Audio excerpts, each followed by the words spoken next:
microphone when you're about to come.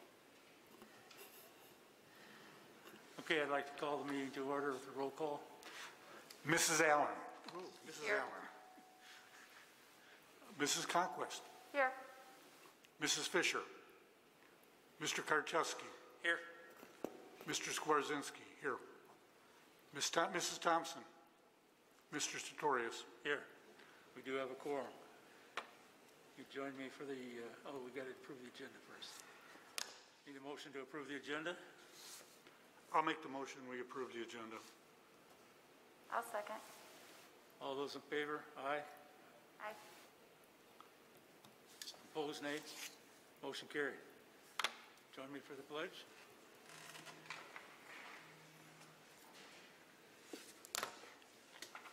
I pledge allegiance to the flag of the United States of America and to the republic for which it stands, one nation, under God, indivisible, with liberty and justice for all. Okay, district announcements. Good evening, everybody. Ooh, hot mic, sorry. Let me back that up a little bit. And good evening to anyone watching along at home. We will be live streaming these meetings so long as we are under some type of capacity limit with the number of people that we can have in our meeting rooms. So clearly, the biggest announcement that we have is kids are back in our buildings. And I know the administrators are out in the audience. It was fairly emotional seeing kids come back to the buildings. It was just wonderful. The staff are just, you can see it in their eyes that they feel better with kids in front of them. And every room had a different number of kids in them. Every teacher had a slightly different way that they went about making this work. But it was just so wonderful to be able to welcome kids back into our classrooms. So welcome back, Minooka 201. And we'll give a lot more announcements when we get down into kind of recapping our return to learn and stuff later in the agenda.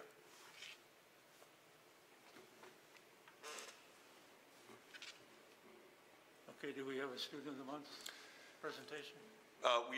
Again, while we are under limited capacity, we are simply going to be announcing the winners of the students of the month. So we would, I don't know, yeah. We will, from Minooka Intermediate School, we are thrilled to congratulate Ms. Zoe Stancampiano, Ms. Jenna Hu, and Mr. Derek Pamato. And then from Minooka Junior High School, our students of the month are Noah Allen, Lydia Howard, Samia Seawale. Did I get that right? There we go. Good enough for Mr. Finkelstein, and apologies if I got that name wrong. And then Emerson Wilhelm. So we are thrilled to be able to congratulate you for that. We do, I believe, there will be, we will try to bring you in to celebrate at a later time once we all get to have more than 50 people in a room. But we are thrilled, and congratulations for displaying the type of great character and the great effort and attitudes that made you stand out to the staff of your building. So congratulations on that. Okay, do we have any comments? We did not receive any electronic public comments, and I don't believe we have members of the public in the audience right now. Okay. The consent agenda. Can I have a motion to approve the consent agenda?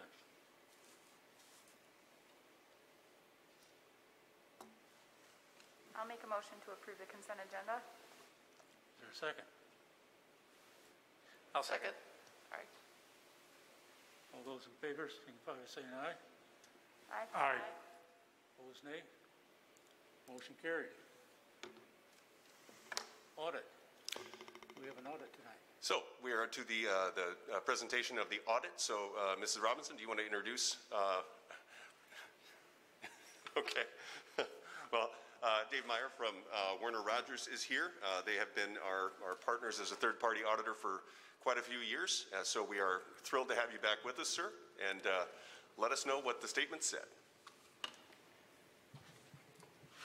Hi, good evening. Thanks for having me out.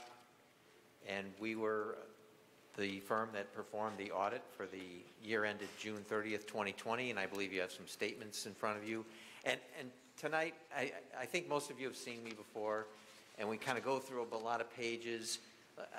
I'm not going to do that tonight. I know you've got a lot of business to take care of tonight with the opening of the schools. I want to just talk about the audit in general, just some general terms. And when we do an audit, we have to be able to audit something. And so you provide us with a ledger of all the transactions that you did during the year. And your staff did a fantastic job. We did not have to make any adjustments to any of the numbers that we were given. They take it very seriously.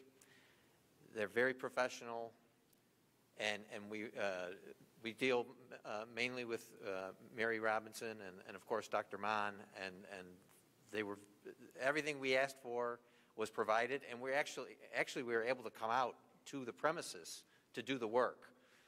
So they were able to accommodate our staff, maintain proper distancing, et cetera, and provide us with all the information we needed. So fabulous job.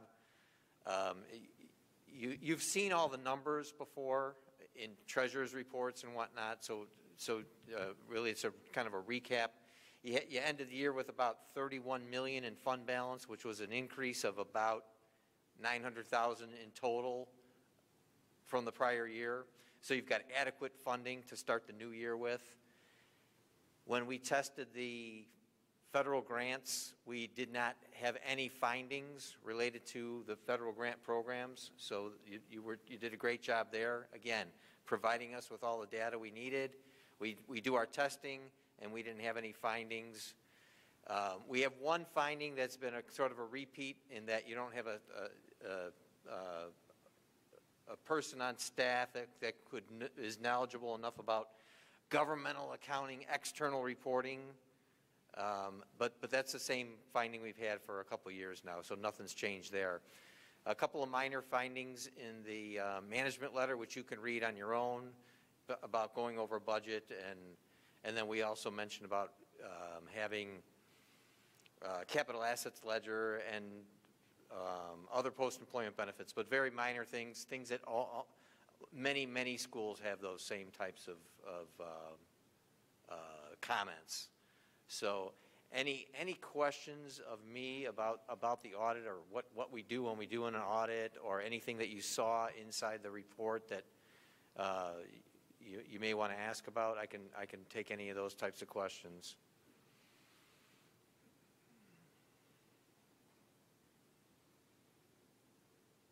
But yeah, I mean, if I was on the board, those would be the kinds of words I'd want to hear, right? That the staff did a great job, and there's nothing alarming that you should know about. So just kind of summarizing it. Mr. President, can I say something? I would like to thank you for telling Mary Robinson that she was doing a good job, because she does a good job, and I'm glad you highlighted that. And her whole staff, I think, does a great job too. But thank you, Mary. And if you have any questions later on, feel free to contact the staff, and if they need to contact me, I can certainly reply. No problem there. I know there's a lot of information, a lot of pages, a lot of numbers, and it's a lot to go through. I mean, I think I would try to paraphrase a little bit that, the board sees the monthly financial statements, so like how we ended the last year should come as no surprise, since the July board meeting when we had those numbers. A few things that we should probably highlight is, one, that this was the third straight year that we fell into the financial recognition category of the school district financial profile. Before that, we had been in, I think it was financial review is the next one down. It's still really good, but review makes it seem a little,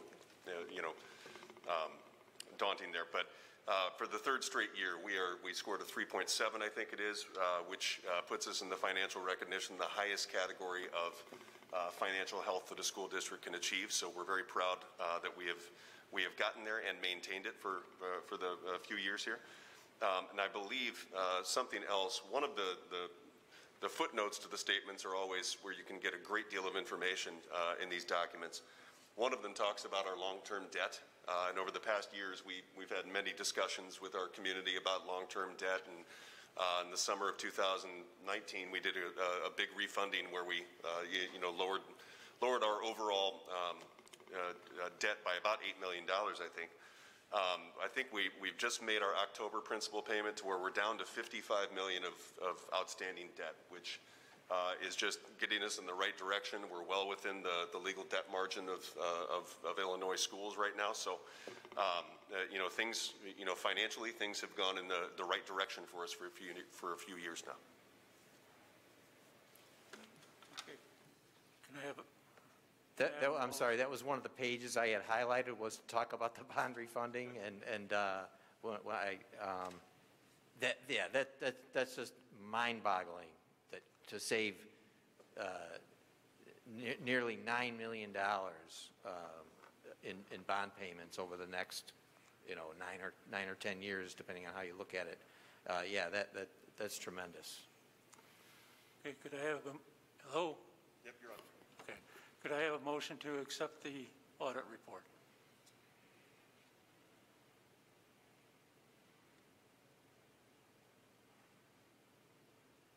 I move that we accept the audit report, please. Is there a second? I'll second. We need a roll call vote. Mrs. Allen, Aye. Mrs. Conquest, Aye. Mr. Karczewski, Aye. Mr. Skwarczynski, aye.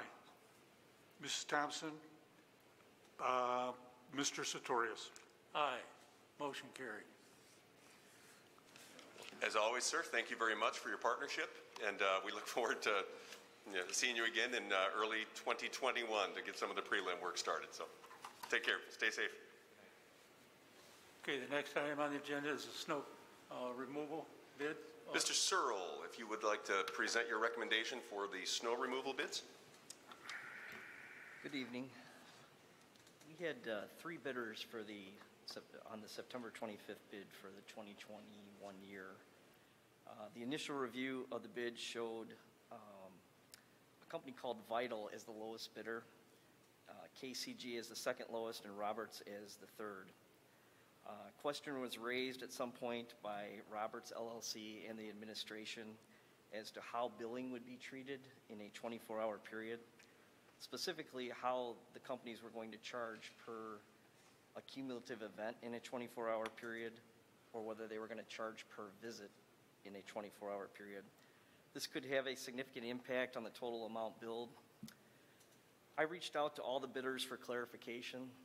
Vital verbally confirmed that they would bill per visit in a 24-hour period, and as such, their bid was excluded because it would have raised our costs significantly.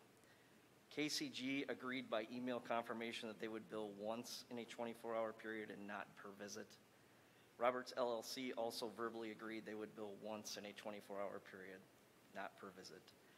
Based on clarification of the bid and listed amounts of the bid, which I've given everybody to take a look at, KCG was the lowest bidder. Just like to remind everybody that, any bid, especially that I provide, the board has its discretion. You can throw the bid out and we can rebid. So if that's a desire of the board, we can do it.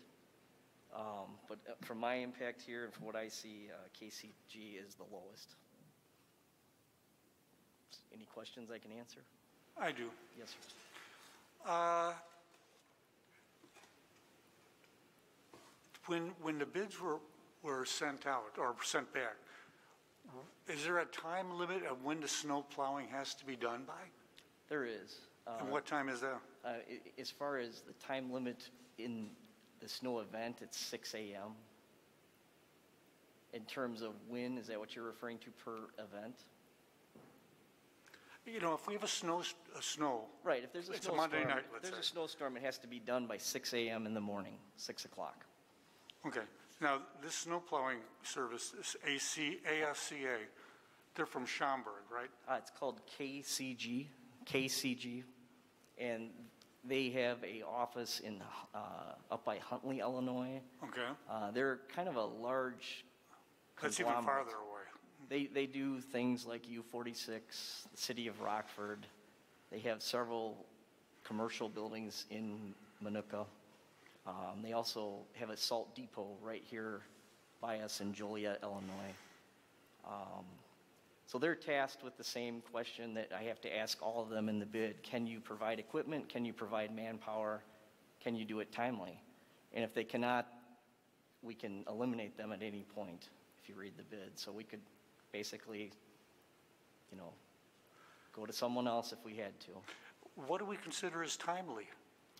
Well, I'd like to see everything done by 6 o'clock unless there's something that would preclude that, which would be something like an event that started at 20 of 6. Sure. They're going to have to make a conversation with me, and we would be on the phone probably hours and hours before that. So that would be what I would call timely. When you spoke to these people, and I see that you've talked to them over the phone or... No, I did it through email. Yeah. Through emails. How much equipment do they send down? They're basically telling me they're going to put a piece of equipment on each of our properties if we let them. If we choose not to, they will have to depot them and then bring them in. So that's up to us. We can make that decision. They would leave it here? They would leave it here if we let them. That's up to us. Now, when they went to do something like that, I was looking at what the bids were, what the difference in price was. If they're going to leave equipment down here and not use it anywhere, I don't see how they could... Well, typically with most snow plowers that I've dealt with, they leave a portion of the equipment, let's say, for example, a blade or a box, and then they use something like a bobcat or something of that nature that they move from event to event or from building to building to building. In this gentleman's case, I think they have hundreds and hundreds of pieces of equipment. So, I'm comfortable with the quantity on the equipment. I'm comfortable with the manpower. In terms of timeliness, I've had it all different ways over the years. I've had people that were excellent and I've had people that were poor. And it just depends on kind of how you interact with them, if you're proactive or not. These folks at KCG, they have a system set up. So there is a phone call that comes at least 24 hours prior to a snow event. They warn us when they're going to be there. They have a weather forecaster on staff. It's a large outfit. So it's a professional company. They have great references. I've called their references. Again, they may turn out to be not as good as, for example, Roberts. But if that's the case, we would just terminate their contract. It allows us to do that in the bid. From history, now I know you haven't been here for a winter yet. Yes, sir. Have we ever had any problems with Roberts getting everything done? From what little bit I was able to obtain, none whatsoever. Because I hadn't heard of anything. No, I know of nothing. Yeah. Nothing, zero. And just to give you a little insight on the whole thing, we had no bids up to 4 days prior to the bid. And I actively pursued Roberts with a number of phone calls in order to alert them to please give us a bid. I had to go out and even request from some of these other folks bids. Some of them actually gave us a bid, some did not. So I did not want to be without a bid. And that was basically, how we went about the process. So, I don't know why their numbers changed, if we're referring to Roberts in particular. For some reason, their numbers seem to rise dramatically over the year prior, and I don't know why that was. I believe they would have been far more competitive if they kept their numbers the same as the previous year. And,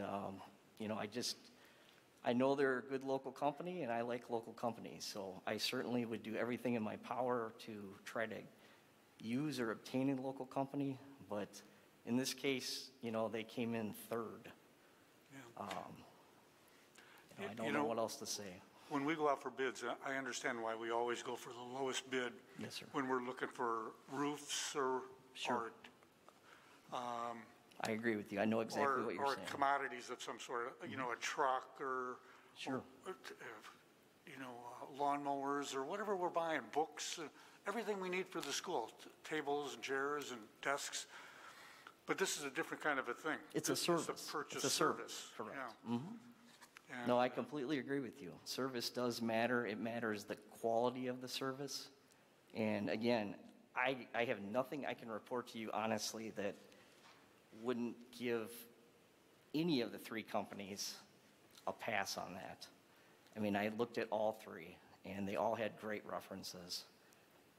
It could turn out to be a very poor decision, and again, you have the right to throw it out and I'll rebid it. I just don't have anything to give you other than what I laid out to you. if you were to throw this out and rebid it, I would be the able- window is getting, I would be a little bit stressed, yes, sir. Yeah. Yeah. because we could have snow before the next board. We could have snow this Sunday. Yeah, Correct. We could, Yeah. yes. So, yeah, we would be a snowplow company for a while, but we could do it. So that's up to you folks. And again, if you need me to, that's what I'll do. You know, I understand what you said. If they're not doing a good job, then we We would terminate them would immediately. terminate them. Immediately. But then might not be able to get the other company. It's a possibility, and, you know, that would be something I'd have to deal with. Okay, that's all. I had a few. That's all I have. I just got a quick question. Sure. How far, I know we bought trucks and blades and stuff that we own. How far are we away from, like, taking this on ourselves? Is that just not even a possibility? You know, it's a possibility. We're getting closer. We're probably two vehicles away and some equipment away. And we're probably two vehicles because we need redundancy, and some other types of equipment such as Bobcat and some spreaders away. So we're probably, in monetary terms, $50,000 away, $60,000 away from being able to do it ourselves, minus the manpower. And that's another factor we don't have enough of. In case somebody got sick, or, you know, snowplows can go on, you know, events can go on for 20 hours. I've been in many of them, and it's, you know, unless you have enough bodies, that becomes very difficult. So, you know, we're not that far. We have a building that we've been working on. We've been trying to take that south shed and turn it into something that we can work on equipment and keep it from freezing. Again, getting us closer to being able to do that on our own. So we're not that far.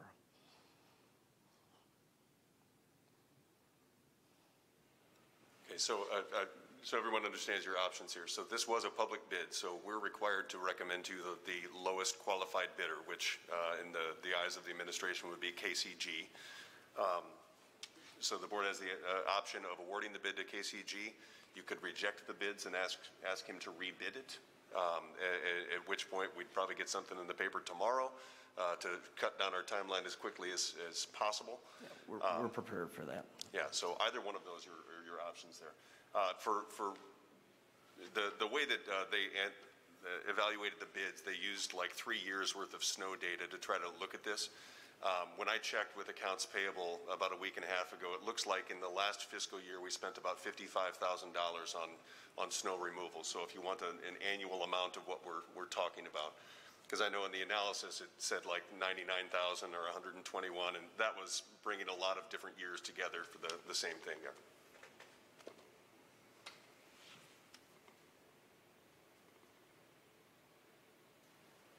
Okay, do it. Yeah, I mean, to be clear, administration is recommending awarding the bid to KCG because they were the apparent low bidder. I'll make a motion to approve the contract with KCG. I'll second it.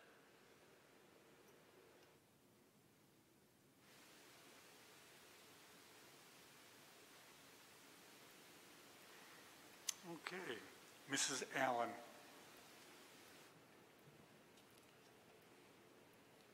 Aye. Mrs. Conquest. Aye. Mr. Karczewski. Aye. Mr. Skwarczynski, no. And Mr. Sartorius. Aye. Motion carries. So the next agenda item is an amendment to our life safety plan for Minooka Junior High School. This is also going to be Mr. Searle. For a little bit of background, the last time we approved a life safety plan for the junior high school was part of the 10-year survey that we completed in 2015. The board approved it in 2016. Since then, as I'm sure Mr. Searle will explain, some of the boiler equipment at the junior high school has continued to deteriorate, and he was able to work with our architects to actually get this covered under life safety if the board were to go through with approving this amendment, because the equipment has run past its life cycle and has caused a couple of failures that could pose like a safety issue at the building if pressure issues were to go the wrong way. So there's a lot of documents that are in here now. Mr. Searle had kind of a snapshot of capital projects that included this, but there are also the necessary paperwork from the State Board of Education that would allow, if the board approves, for us to immediately be able to use life safety funds to fund the replacement of one of the boilers with two more efficient boilers at the junior high school. So I will let Mr. Searle go through the background of how he's brought this to you.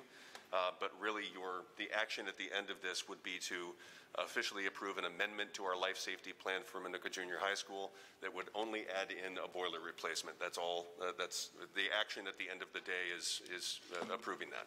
Mr. Searle. Thank you. So I provided a listing of anticipated life safety and capital projects for your review. That's kind of a spreadsheet that I put in the bid packet there.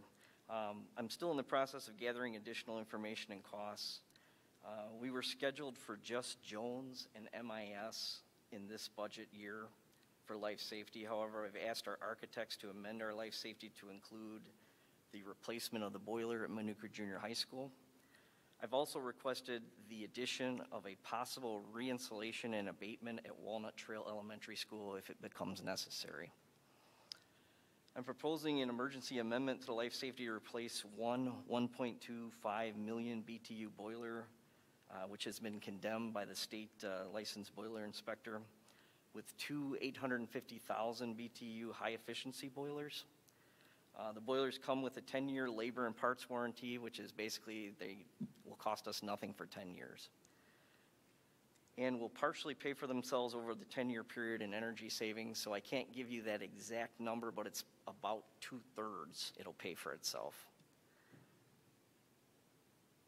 So we cannot access the funds until the Illinois State Board of Education approves the emergency request for the amendment, which kind of gives me a fairly tight timeline. That's why I brought it to you tonight.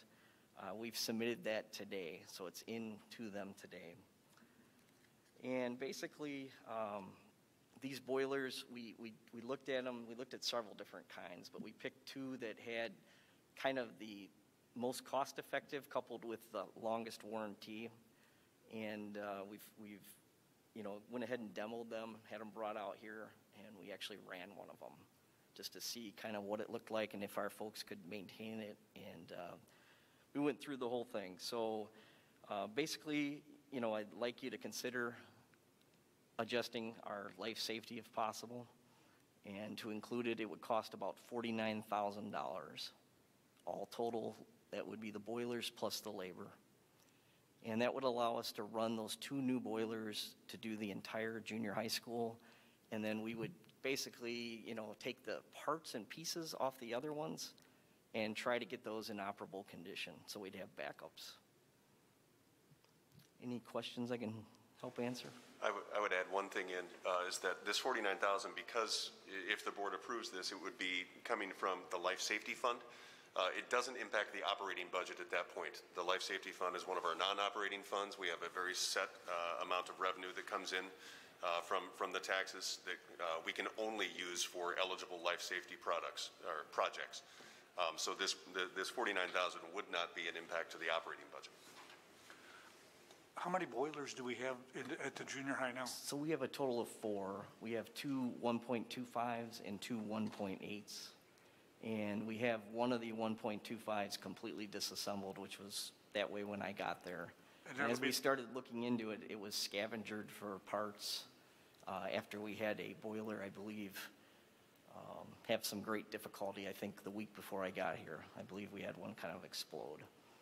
So that's the one we're going to replace? Well, that one was partially rebuilt, okay. And we're going to try to keep that one. And the other one, the sister to it, the twin to it, that has been kind of carcassed for parts, that's the one we're going to replace with the two smaller ones. So if we replace this with 2, then we'll have 5 there. We will have 4 when we're done, because we're going to take the pieces and parts off of one, and that one will be basically scrapped. And those will give us 2 good ones and 2 new ones. So that should give us quite a few years to try to decide how we want to go through with continuing to replace them. What would be the timeline to have those functional, installed and all that? Do you Well, know? I mean, part of it depends on how fast the state allows us to move. If you guys decide tonight that it's acceptable, and the state maybe gets back to us in 2 to 3 weeks, which would be light speed, we could then order them, and it'd probably take a month to a month and a half. And then it could take a couple weeks of really long days to try to get them installed. But, I mean, it would be very optimistic if we could possibly get them in by December. I mean, that's kind of pushing it, but, you know, I just don't want to get into the very coldest part of the year without any redundancy, because that would simply mean that if one boiler was to go down for any reason, we would be unable to heat the school. So that's, it's a pretty major deal. I just also wanted to say thank you for how this is laid out, and, you know, each section you brought us has so much information, and that really makes it easy to look through and know exactly what you're asking, so I really appreciate that. Thank you.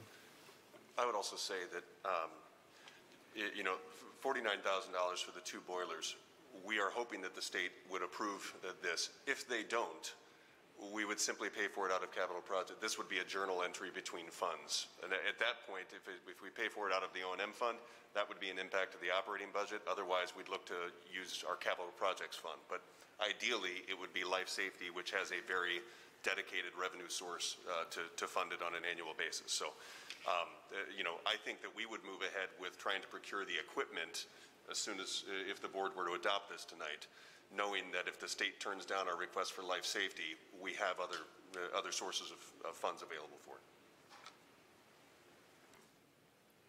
Okay, I'm looking for a motion to approve the amendment to the life safety plan. I'd like to make that motion that we amend the life safety plan to include replacing the 1 defective boiler with 2 state-of-the-art boilers. I'll second it. That'll be a roll call. Mrs. Allen, Aye. Mrs. Conquest, Aye. Mr. Karczewski. Aye. Mr. Skwarczynski, aye. Mr. Sartorius. Aye. Motion carried. Anything else that you need there? All good? Thanks, guys. Appreciate it. Now we have to make sure that the plan says state-of-the-art boilers, though. Oh, yeah. Yeah, and be sure you put that in quotes too, will you? Okay, preliminary 2020 tax levy. Yeah, Mrs. Robinson has information. We're starting to get information from the counties about property values in the area. So what's the latest? So for the 2020 levy, I've reached out to all 3 of the counties to see what our property value, our district's property value looks like. As you'll see, we ended the 2019 levy, we had seen a 7.64% increase. This year, it looks like Kendall County is indicating a 3.87%, which sounds about right. I know the new growth there has slowed down a little bit. But then Will County is still showing a 6.4% increase. I know there is a lot of new growth out in the Shorewood area. And then Grundy County, there is a new assessor, and we were able to get a report from them this year that we haven't received in the past. It was a new report, but it is showing a pretty high increase. So I did discuss that with the new assessor, and she did indicate that there were several properties that previously were undervalued, specifically warehouses. The report still did include our total EAV, though. It doesn't take out the properties within our TIF areas, and it does not take out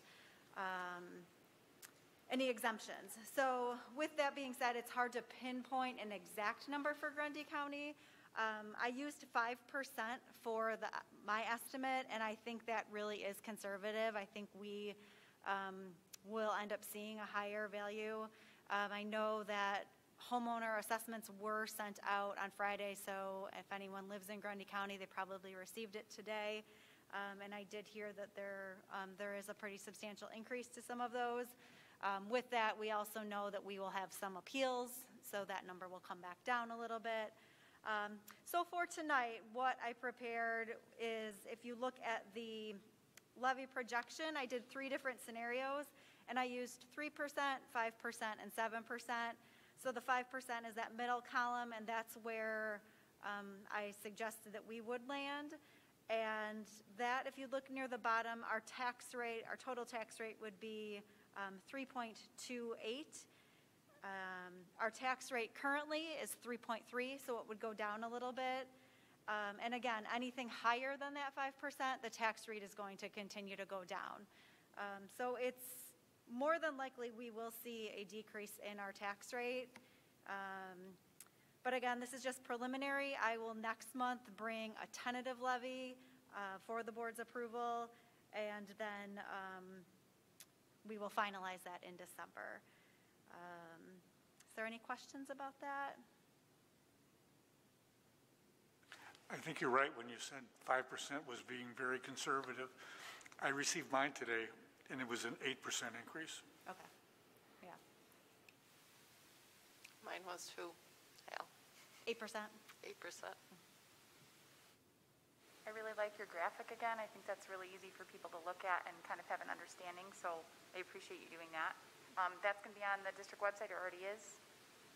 It already is, yes. Okay, Yep. thank you.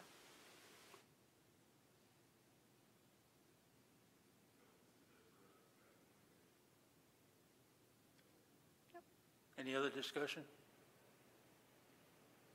Thank you. Sure.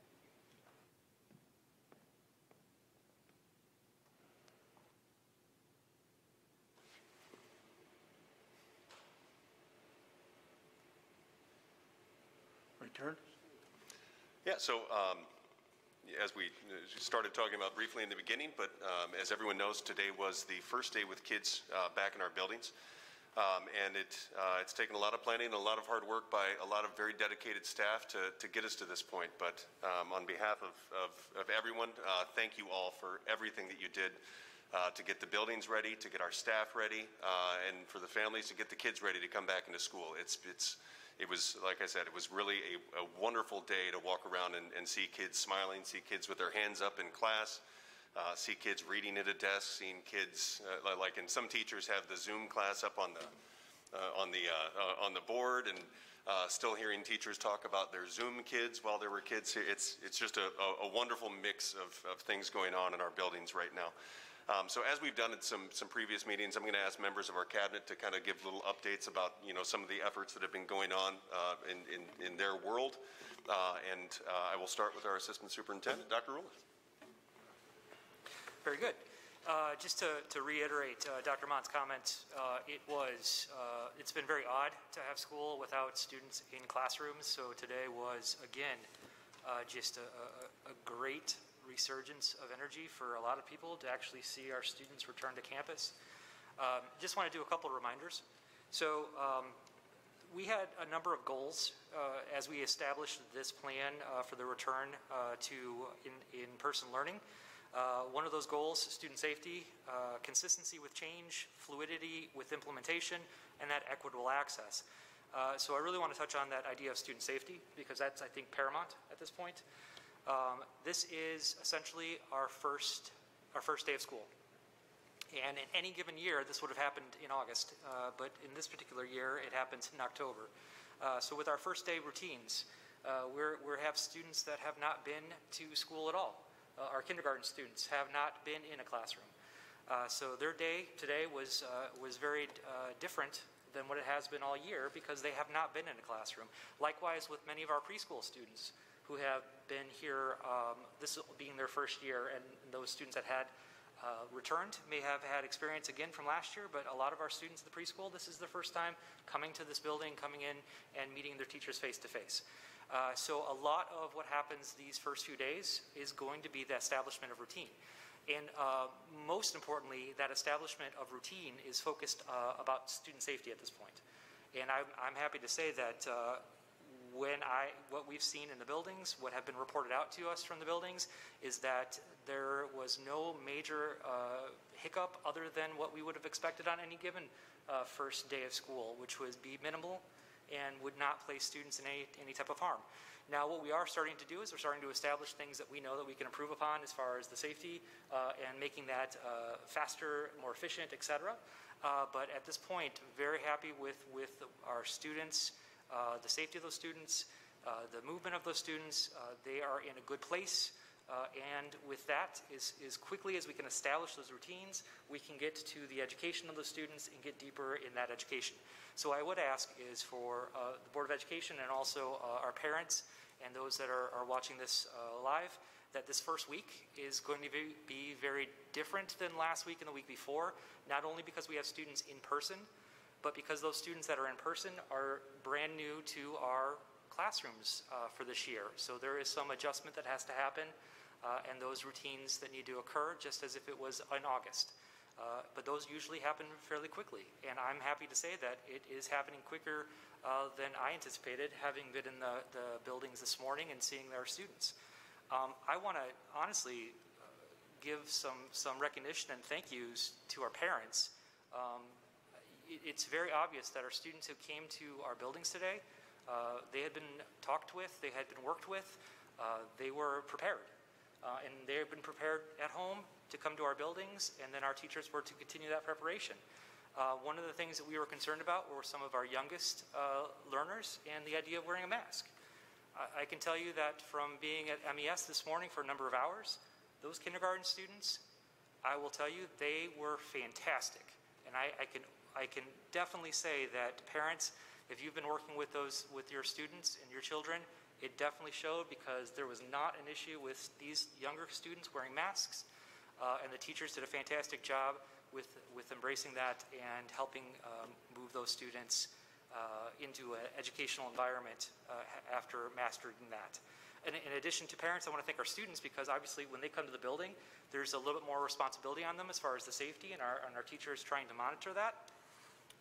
With very little incident, our students did fantastic this year, or this day.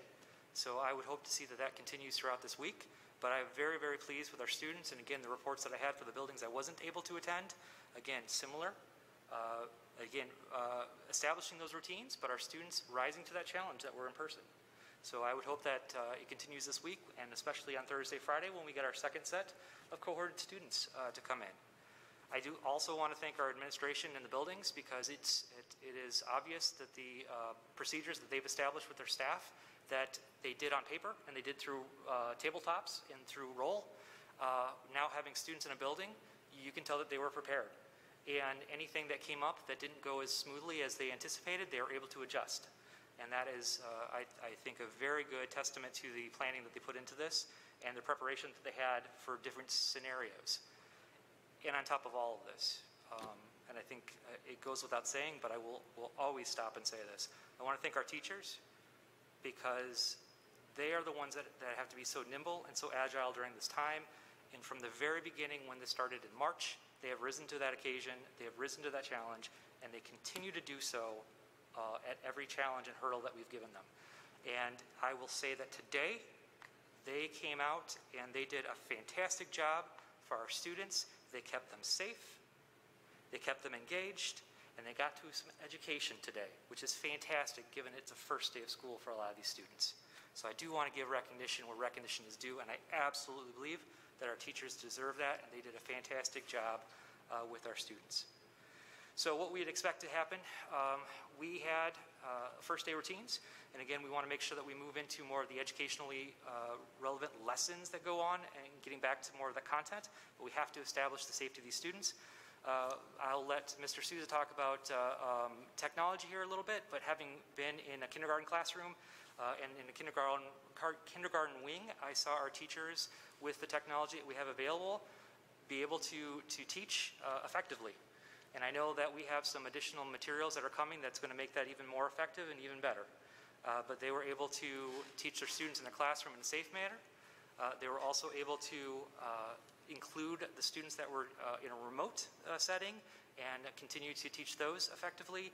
And again, this is essentially starting from a baseline, and we would anticipate that the effectiveness of what's happening in classrooms and also in the remote setting will continue to improve as we support our teachers with additional technology and additional support as we learn what works best in this pedagogical approach.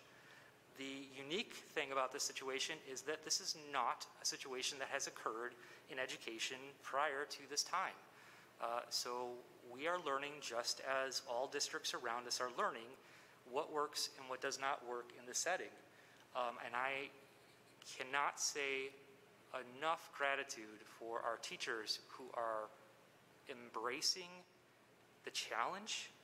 They are taking risks to determine what works. They are nimble and agile to make adjustments on the fly. And I would see that each day I would anticipate would be an improvement over the last. And I believe that's the direction that we're headed in. And with that, I would only ask that we give a little bit of time this first week to establish those norms, those routines, and then I would be happy to report back on the improvements that they've made. I know Mr. Souza will talk a little bit about technology and some of the training that our teachers have to prepare them for this. But again, I cannot say enough about our teaching staff in this district. And with that, if you have questions specifically for me, I'd be happy to answer them, or at the end, I'm sure we'll entertain a larger discussion. I have a question for you. What percentage of our kids are going to stay 100% remote learning? I'm going to let Dr. Mon answer that because he's got the details on that. Yeah, I don't have the numbers as of today because I think even some parents were choosing over the weekend that they were choosing to keep their kids fully remote.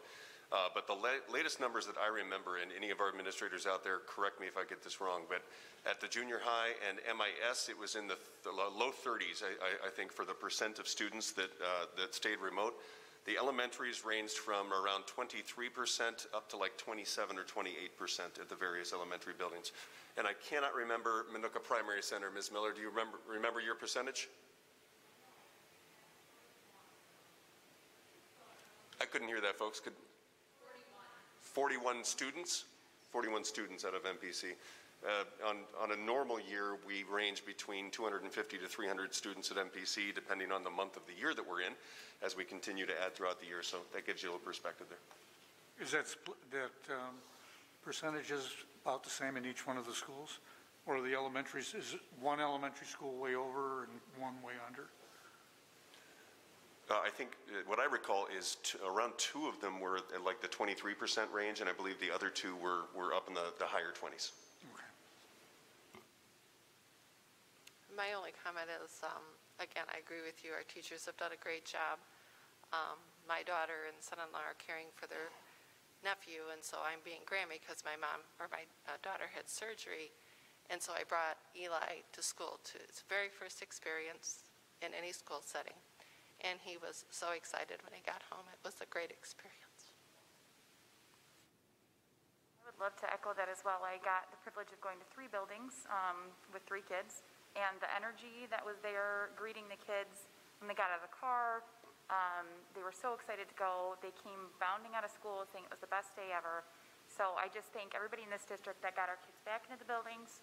I know our teachers have had a lot of curveballs thrown at them and have really taken it in stride. So I can't say thank you enough as a parent and community member. I think there's no doubt that every parent, every teacher, every board member wants us to be back in full service. We have chosen the best that we can do under the guidelines that we have to take, and we have tried to leave it to the parents to make their choice, not us dictate their choice. To give them a choice of which way they want to do this and how effective they can be with it. So I appreciate the job that everybody's doing. Way to go. Thank you. Mr. Souza, the segue started coming to you at the end of Dr. Rulin's remarks. So if you want to talk about what your team's been doing to support the efforts. All right. Well, thank you for allowing me to talk. As you can imagine, the tech team's been pretty busy the past month and a half, obviously keeping just the Q1 technology programs and software running, and then running and preparing and planning for the big shift at Q2. I'm really happy with how the team kind of corralled around and got things moving. And honestly, I thought today went better than expected. There's a lot of moving parts today, and I thought it went, like I said, better than I thought it would. So a lot of that really comes to the people behind me with the countless hours of trying to figure out various square pegs and round holes to make things work. And, you know, it's a credit to the people behind me, quite honestly. I'd like to do a quick employee spotlight here. I'd like to bring to light efforts of Pam Wolf. She does a lot of our heavy lifting with PowerSchool and various other applications. And, for example, massive schedule changes or attendance strategies. A lot of hours goes into even evaluating, recommending, and then finally implementing a solution that makes the world spin a little bit better for Minooka 201. Her hands are usually a part of that. And I just want to kind of bring that to light, and because we would not be in nearly as good a place as we would be without Pam's efforts. Some quick hitters from the tech side. For second through fourth grade students who came back today, we handed off little Chromebook cases to offer protection when they go on the buses and traveling, to keep breakage hopefully down. If you recall, we ordered Chromebooks back in July. They still have not come in yet. On October 5th, I was told we had 45,000 units ahead of us. On the 16th, we were down to 27,000 units ahead of us. So we're waiting still a couple more weeks to flesh out the mostly Walnut Trails and Aux Sable second grade Chromebook model. What they have now is not necessarily the best model, but it is still, you know, working for all intents and purposes. As far as where we're going, one of the things with the live synchronous teaching and strategy is the kind of you're tethered to your desk, and where does it go from there? So one of the things we're evaluating and getting some in, starting with kindergarten and then moving up, are like wireless lapel systems that kind of look like this. And a teacher would hook this on and talk. And as you notice, as I get closer and then walk away, it's the same principle with the teacher laptop. So as soon as the teacher laptop walks away from the teacher laptop, the Zoom kids, if you will, the remote kids, would not hear the teacher speaking, right, as soon as you get so many feet away. So something like this, we're hoping to kind of give some flexibility to teachers to offer that, to keep things kind of moving for both sets of groups of students. Moving beyond that, K-4 classroom projectors are hopefully going to be starting to move on that, and at the campus, some Chromebook kind of a classroom management software for the teachers to help them out and make things a little bit easier for them to support and guide the students.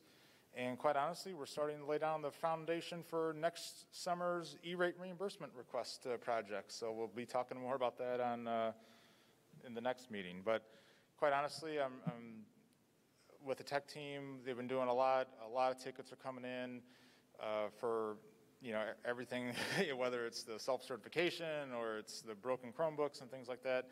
And I'm really proud of everyone on the team that's really gone above and beyond. We've gotten some nice feedback from parents, overall positive. And in fact, some of the parents who are teachers in other districts say, I've seen emails saying like, oh, wow, you guys respond very quickly, you know, blah, blah, blah. So we've been very appreciative of that feedback. With that, I'll take any of your questions.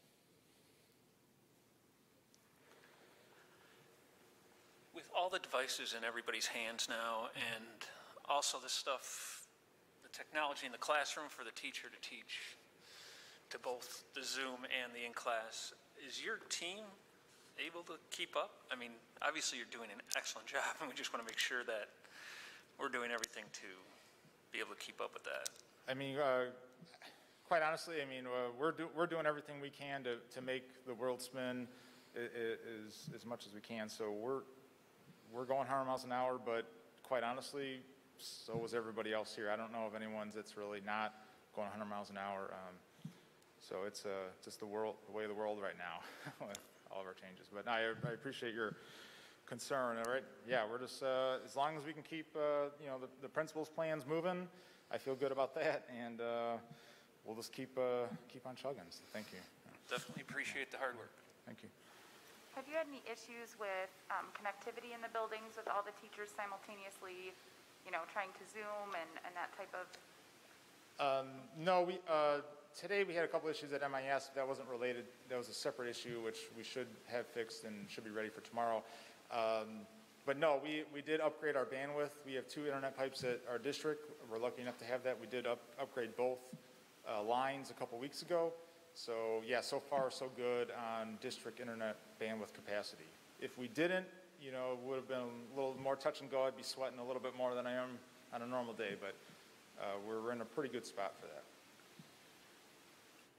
Aaron, did I miss, when did you say you were going to have the remote mics for everybody? We're hoping to deploy kindergarten on Wednesday of this week and then start rolling out first and second grade. One of the things that we're also evaluating, though, is once you kind of take it beyond kind of K1-2, we're trying to find maybe a better model microphone than the one that we have selected for K2. We like it, but I'm not really super happy with the 3 through 8 deployment with that particular model. So we're trying to see if there's a sweet spot of maybe a little bit cheaper but better quality or longer lasting battery life model. So we're still evaluating that. Yeah, I really think we should give all the staff members everything they possibly can use. Yeah, and one of the other things I didn't really want to turn this into a show and tell, but we're looking at like at the junior high, for example, possibly like little webcams on a tripod or a stand. So I could, as a teacher, you could maybe stand in front of the whiteboard, and then there's like the lecture, like a lecture shot, if you will, of a webcam and beaming that home. So we are evaluating numerous different technologies, but one of the concerns, as you can imagine, from a teacher perspective, is just that, okay, what do I need? What do I need to be successful on Monday the 19th? And what is the bare bones minimum, like the least amount of moving parts? Let's get that figured out, and then let's expand and grow with different kind of bells and whistles. Like, for example, even this thing, while interesting, if I can't do the other parts, then it doesn't matter.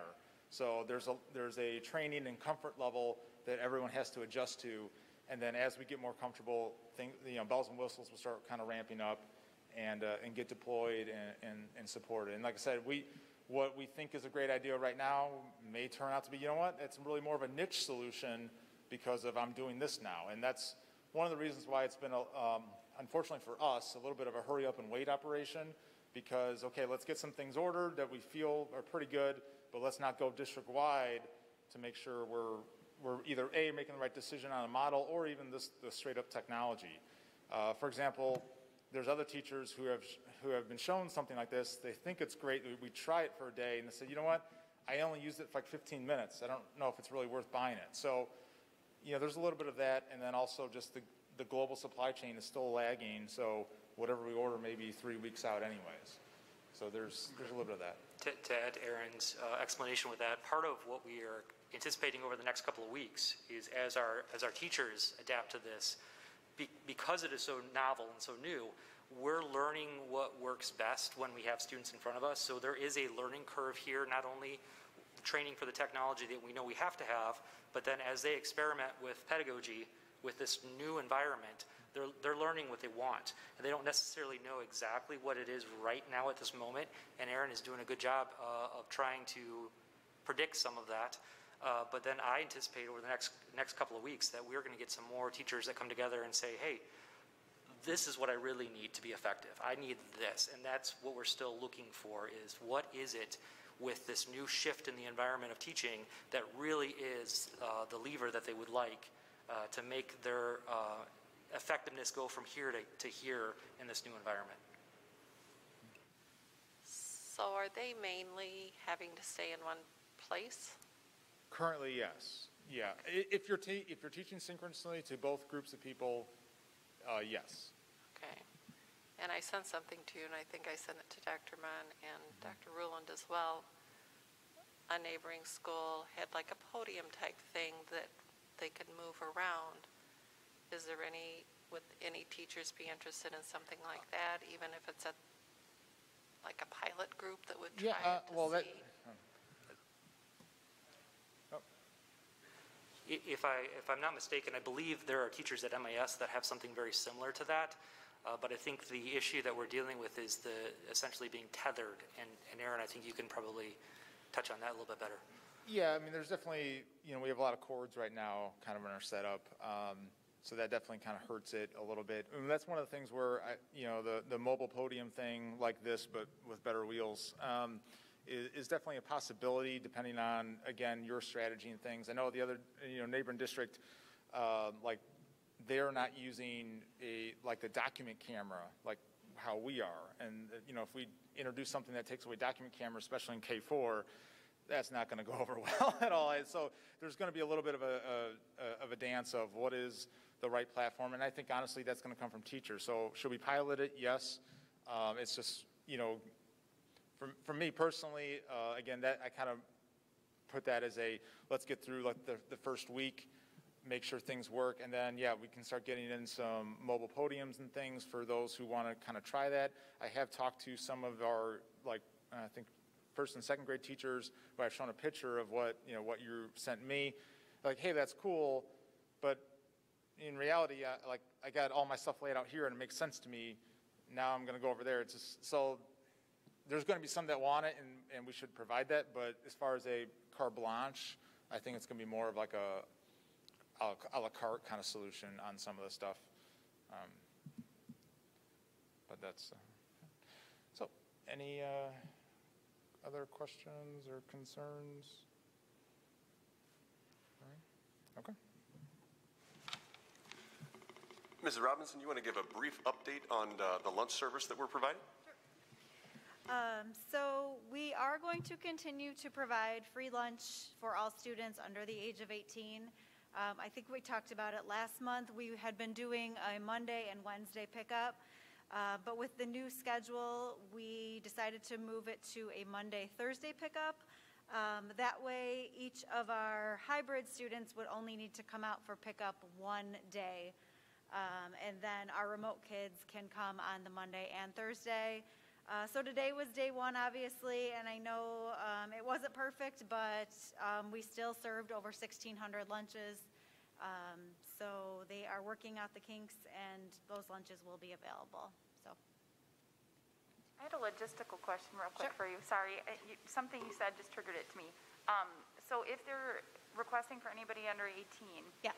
If they're in person, are they able to take more than one lunch home? No. Okay. That question has come up already, especially in the younger grades. We're sending these kids home with, on a Monday, 3 lunches. Yeah. If they have 2 siblings at home, we can't send them home with 9 lunches. And it already is a complicated process, and it would just become more complicated. So I've told the parents they are more than welcome to come to both remote. They can come to any of the schools that they want. And we do know, especially in the last few weeks, we are getting several students from the high school. Those are, anyone under 18 is more than welcome to come. So they could do both remote pickup days? Yes. Okay, Yes. okay. Thank you. Sure. And was that 1,600 lunches today, or 1,600 students took home 3 lunches each? Correct. It's Yeah, 4,800 lunches went out today. Yes. So a big thank you to all of our cooks. I know they are working tremendously hard, serving at first the in-person kids and then getting all of the lunches packed up for the remote kids. So yes, they prepared 4,800 lunches today. So. Mrs. Staub, you want to come up and talk about the student services area? Thank you. I'm sorry, Dr. Staub. She just found out tonight that it is official, so congratulations. Thank you. Yeah, right before the meeting started, I found out, so I kind of did a little happy dance. Yeah. But yeah, so in student services, well, first of all, I guess I need to go back a little bit. So Dr. Rulin already hit on thank yous to a lot of our staff members, our parents, our students, our administration. There is so much collaboration and discussions, communication between so many of our different departments when it comes to professional development, there's a lot of collaboration between Dr. Rulin's office and my office and Aaron's office, and how we can continue to support our teachers and get what they need in their hands so they can implement it the next day for the students. In addition to that, so if we have a staff member that may have been exposed or is COVID positive, that there's communication between Mary's office and the business office and then this individual nurses at the schools, and making sure that if that staff member has students in our district, that we're communicating that. So there is so much communication and collaboration going on between all of our different district subcommittees, if you will. It's just amazing how much the teams are working together and working very nicely. So again, thank you to all of the members that we've already discussed, but again, to our business office, to our tech teams, enough can't be said about them. Transportation, I mean, that went really well today.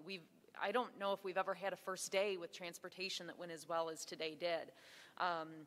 Looking at our nursing staff and how much training they've done, and training for our team members, and working with the parents and getting all of their documentation in. In addition, the buildings and grounds, if we do have a potential exposure in a classroom, they're there immediately cleaning, and we're taking everything so seriously, and that communication and collaboration is just really helping our district being able to bring students back in. So thank you to everybody in the district for everything they're doing. In terms of professional development, as Dr. Rulin and Aaron said, we're working on getting professional development and training into teachers' hands, not only for the technology, but also for the what does hybrid learning actually look like? Like how do I make it work in my environment? In addition to that, we've had to do some training with our staff on what do you do if you do have a student that's displaying symptoms?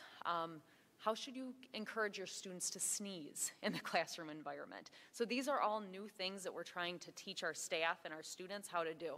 So we sent out some videos over the last couple of weeks to help our staff with that. We've also shared videos that they could share with their own students on wearing masks, proper hand washing and sanitizing their hands. I know a lot of our staff members started working with their students last week on Zooms to have them wear their masks on the Zoom, so the kiddos were more comfortable coming into the building. And I will say, I was at the junior high this morning and at MPC for their arrivals, both sessions today, and the kids did amazing with their masks. They were very excited to show those masks off, especially the little ones here. They were walking in with their heads held high so everybody could see their masks. It was adorable. So it was great to see kiddos back in the building today. We're very happy with that. I mentioned it in my report, but one of the things that we're working on right now for our staff, because we know that social emotional learning is so complicated and difficult, and that the pandemic has really hit people differently, we're working with a local healthcare facility that is going to, a mental health clinic that is going to bring in some professional development for our staff members to help them be more knowledgeable, if that's introducing mindfulness or meditation, or even introducing some of the different resources in our community to staff members so they have some more mental health support as well. In my opinion, our self-certification went really well today. I know that was a big concern. Of course, we had some students that did not self-certify, so our team members met them at the doors, grabbed them going into the classrooms, completed that screening with them, did temperature checks, and we did really well with that. If parents have concerns about the self-certification, they have questions about it, they can always reach out to the building by calling. They can email that PS help that Aaron was talking about at min201.org, pshelp@min201.org if they have questions about it. Or you can go onto your student's webpage in PowerSchool, and it's written right in bold letters what their code is, their digits. So that's very easy for our staff to do. As Dr. Mon said, some of our kiddos that didn't self-certify, they didn't self-certify because their parents chose to switch them to remote over the weekend. So some of our numbers may have been a little bit more elevated than what was truly in our buildings, but we're going to continue to monitor that. We're working with the families that did not complete the self-certification to make sure that they're taking care of that every single day. One other thing that we're working on as well is our, as I think I shared it last time we met, Our student immunizations and physicals just happens to coincide with when we came back. They're all due on October 15th, and typically it's a full exclusion from school. Illinois did just release, I think it was last week, that we could move those children to remote instruction. We didn't need to completely exclude them if they did not have all of those requirements turned in. So we do have 23 students as of this morning that still haven't completed that. So we're working with those families as well. Again, that's a big part of what the nurses are doing at this point in the year. I'll open it up to any questions if you guys have anything specific to student services. I have a question for you. The kids that don't have all their immunizations, when they have them, when they do go in and get them, can they join their classroom? Oh, yes, yes. So if their families They don't have wanted to wait for the quarter. Correct. If their families wanted to have them in person, if they registered to have them in person, then once they have all that paperwork turned in, they can simply switch over. Yeah, we're ready for them to come in. We're just waiting for that paperwork.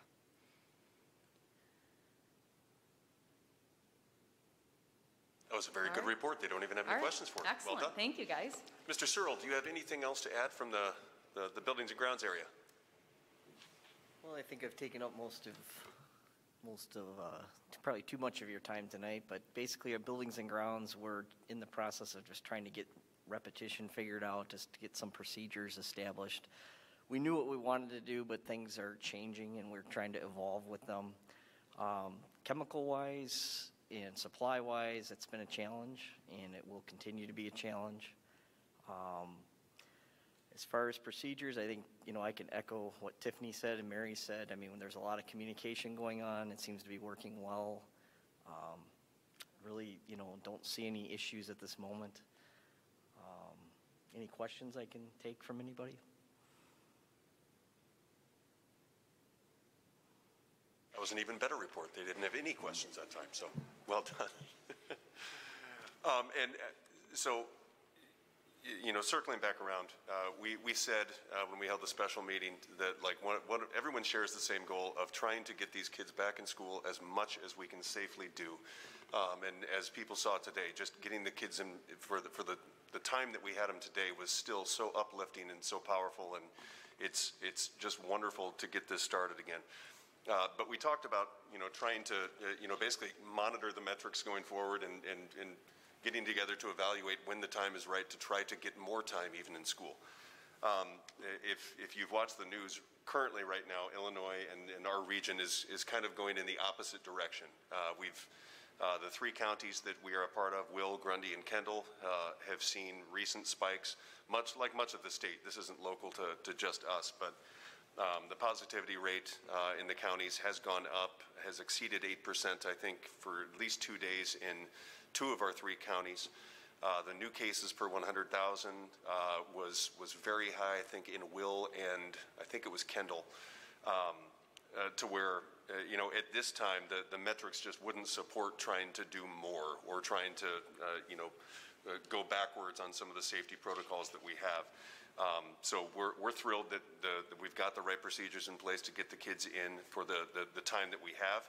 I think at this point we recommend we're in day 1 of coming back to school. So let's stay the course for a little while and continue to monitor the metrics going forward, and hopefully Illinois, our nation, and the world can continue to start to get through this. There was talk about trying to schedule a meeting like in another 2 weeks to look at the metrics again. I would propose that we simply kind of wait at least another week before we decide if we need that one. If the metrics continue to go, the wrong direction, we might be pushed to go backwards rather than go forward. So we can call a special meeting with 48 hours notice. So I would propose not necessarily scheduling that at this time, but just reaffirming our commitment to monitor the metrics, and when the time is right to get together and talk about it, come back and consider amendments to the plan. One thing that Mrs. Staub started to touch on is, yes, I concur with everyone that said that our teachers have done such an amazing job at being adaptable, at continuing to revise and remake their instructional approaches for, I think, the 3rd time in 2020 alone. But, you know, all of the staff of the district have done just amazing things, amazingly dedicated and hardworking people. I don't want to forego our administrative team. The hours that you are all putting in, the effort that you have put in for the kids in the community as well has not gone unnoticed. So thank you for that. And as Mrs. Staub started to say, the transportation department, well done. That was a day one transportation where I think in the morning, I think we pretty much had all buses in within 5 or 10 minutes of the start of school, which is great for day one. But then the pickup at the end of the day, I think it took us a half an hour to get the buses off of the MIS and the junior high campus. And the buses were only maybe 5 minutes behind getting to the elementaries. It was just an amazing turnaround that they all did. So Kathy Haas, our Director of Transportation, and Kathy Brosman, a former board member that works in our Transportation Department, the hours she has put in rerouting to deal with the hybrid schedule, and then even after we had the alpha split, some of the schools realized they might need to shift some kids over to meet a family or a daycare need or to balance out classes. So even up through last Thursday morning, she was still rerouting buses. And it just a tremendous effort by the Transportation Department. And as the board and the district knows, we lost one of our drivers. Miss Loretta was just a wonderful human being. So I apologize. But in addition to that, we continue to have drivers that just with the prospect of coming back, that they weren't comfortable in that environment. So I think last week alone we had 8 resignations from the Transportation Department, and they still had today go off without a hitch. So kudos to all of you. Just an amazing job. So, like everyone else, we're happy to take any further questions about the return to learn. Oh, I did want to ask too, before we get to questions, if we could have the junior high come up and talk. One of the things we're going to need to readdress at some point in the future is what to do with extracurricular activities. So they have a sketch of a plan that I don't think we have anything we need to take action on at this time. But Mr. Gensler, go for it. Yeah, that's correct. We don't have anything that we need to take action on right now. So as you know, August 21st, we shut it all down with the final date of August 22nd. So since then, we've been planning and looking and working with the IESA as well as the IVC. The current plan is to start all athletics after January and any extracurriculars at some point in the school year with the ability to maybe do them depending on the current state of the virus and the ability to travel. So in this time, I've gone with the extracurriculars, thinking things like Beta Club, Student Council, those types of things are extracurriculars, and reached out to see what ideas our sponsors and coaches had of can we do it if it's in-house or can we do it, do we have to travel? And everybody, all the groups except for one for the extracurriculars said, yeah, we can do it. We can find a way. We can do online. We can do remote. These kids can still get a full experience. And I said, that's great. And then with athletics, it's do we go with the IESA and we travel and play starting in January with their condensed schedule of January to March for winter sports, February through May for spring sports. So right now we're just looking at do we do that or do we start in January and do our in-house approach similar to how we did it in the fall. So right now we're trying to work out the logistics. Right now one of our biggest issues is, if you can tell by all the stuff in the gym here, what gyms are available, what gyms are not. Right now we have half of our 2 gyms is completely covered with equipment, and some of the elementary schools as well have a very few areas to actually have sports. And the third key to this is intramurals. So we have intramural volleyball for 3, 4, 5 graders, and then intramural basketball for 3rd, 4th, 5th graders. And again, I reached out with them and said, hey, can you do this remotely if we don't have the gym space? Because once we get stuck inside with the weather, that's when we're really going to get packed in. So right now, as we stand, we're going 2 weeks out. We're going to hold everything. We're collecting as much data as we can. Teachers are talking about with kids. Teachers are talking with, if they ask about it, wait until about November 2nd to really have that idea of, okay, we need to have a go. What are we going to do? We're going to go in-house. We're going to go IESA, things like that. But again, the metrics changing. So that's the key with where is our decision going? And again, we would definitely love some information and input from the board so we're all on the same page of, do we travel? Do we stay in-house? Do we do a developmental league like we did in the fall? So right now we're at a holding place. Keep the word out that it's possible. We're still trying to work on logistics and go from there, starting around November 2nd. If it's a day early or a day late, but we kind of want to just get as much as we can out to these folks because I sent communication out about 3 weeks ago with the idea that November 2nd we would have more information. Are there any specific questions anybody has? Did I miss anything or glance over? If we did opt to do the travel and allow competition, do we have any idea of the schools that we do encounter or compete with where they are on, would we be traveling to only meet 2 teams, or is there a large number thinking they'll participate? Do you have any idea? Yeah, right now, all the other teams in the IVC are ready to go, and they're planning on starting with that January 4th basketball tryout and sticking with the IVC plans. So we've talked about how do we control, once we come to campus, what does it look like? We want to make sure if we do travel, all campuses in the conference have the exact same look. So we don't have everybody's parents can go at one school, and then when you come to Minooka, we say, hey, we're sticking to the 50. That's X amount of people. Parents can come, parents can't come, things like that. So those logistics we're working out as a group as well.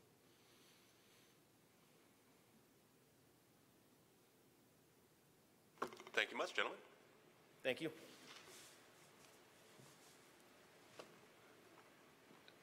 So as we were talking, if there are any specific questions about where we're currently at or what our next steps are, but at this point I would recommend we let this plan roll for a few weeks and see if the metrics change.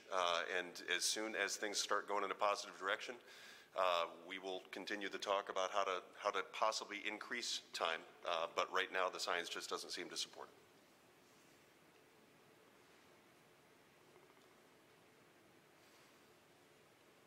Well, that's the end of that presentation. So if I can move, I only have a few other things in my administrative reports, and really circling back to transportation, and sorry about that, but we've all had board meetings that have made us want to cry before, I'm sure. So that was my moment right there.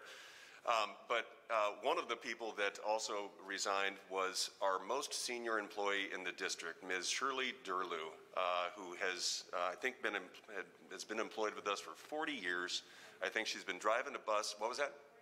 42. And I think at least driving a bus for 38 or 40 of those or something like that. So think back to the history that unfortunately will be leaving us. And I've got a feeling that she's got enough contacts and friends that she's not really leaving us. She's just not going to be behind the wheel of a bus. So hopefully we can still stay in touch. But Shirley, we wish you all the best. And I really don't have anything else for a report tonight. Dr. Rowland, do you have anything? No, we don't have any executive session yet.